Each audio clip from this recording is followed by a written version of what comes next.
Or, la France s'est fondée sur sur ce modèle solidaire. Et quand Nicolas Sarkozy a dit rupture, ben c'est à ça qu'il s'attaquait. Et il a poussé la France à adopter le modèle de société de l'autre proposition, le modèle de société. Peu ou pas transparente d'ailleurs, compte tenu de la petite musique, Ouais. vous dites, qui a été entendue pendant la campagne. Exactement, parce que s'il l'avait fait devant les Français, bon, on aurait pu... mais il l'a pas fait devant les Français. Ce qu'il a chanté devant les Français, c'est l'autre chanson.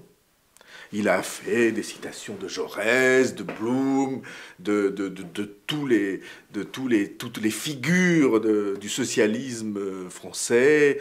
Et puis c'était à peine si c'était pas Marx et Engels qui étaient cités pour convaincre les électeurs que, au fond, c'était vers ça, vers cette aspiration qu'il conduisait. C'est exactement le contraire. Et alors, si vous prenez toutes les réformes dans l'éducation, dans l'université, dans la recherche, dans la justice, dans l'hôpital, dans les services publics, alors vous vous apercevez que c'est cette idéologie-là qui est patiemment, mais sérieusement mise en place. Et c'est contre ça que la France se bloque. Tous les secteurs que je viens de nommer sont des secteurs où il y a actuellement un mouvement très profond de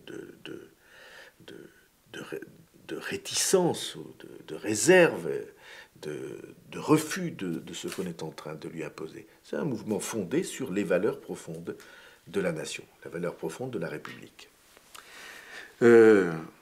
Alors c'est très lourd de conséquences, hein, parce que tout l'Occident s'était construit sur judéo-chrétien, laïque, quelque chose comme ça, une générosité qui était générosité de société. Hein. On dit solidarité chez les uns, fraternité chez oui, les autres. Voilà. Et on peut vivre ensemble parce qu'on se tient. Et c'était le modèle rhénan. Voilà pourquoi je crois que c'est très profond, cet abus de pouvoir.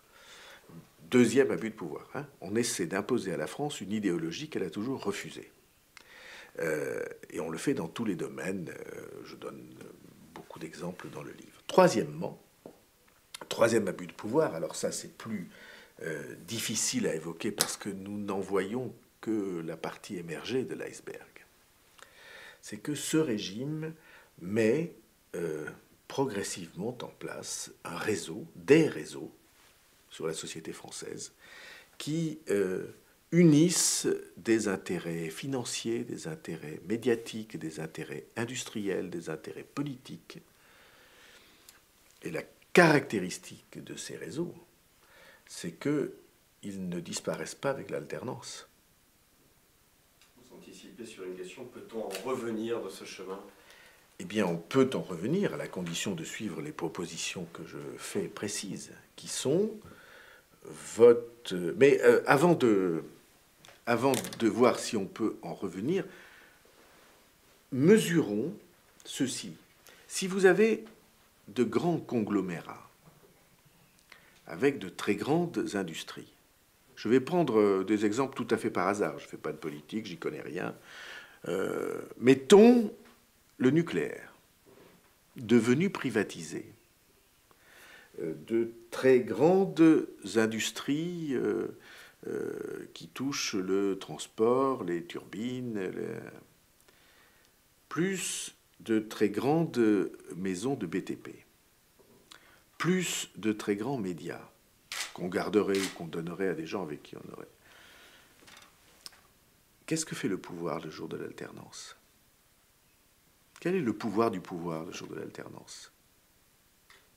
Vous avez mis en place des réseaux de décision non contrôlés par les citoyens.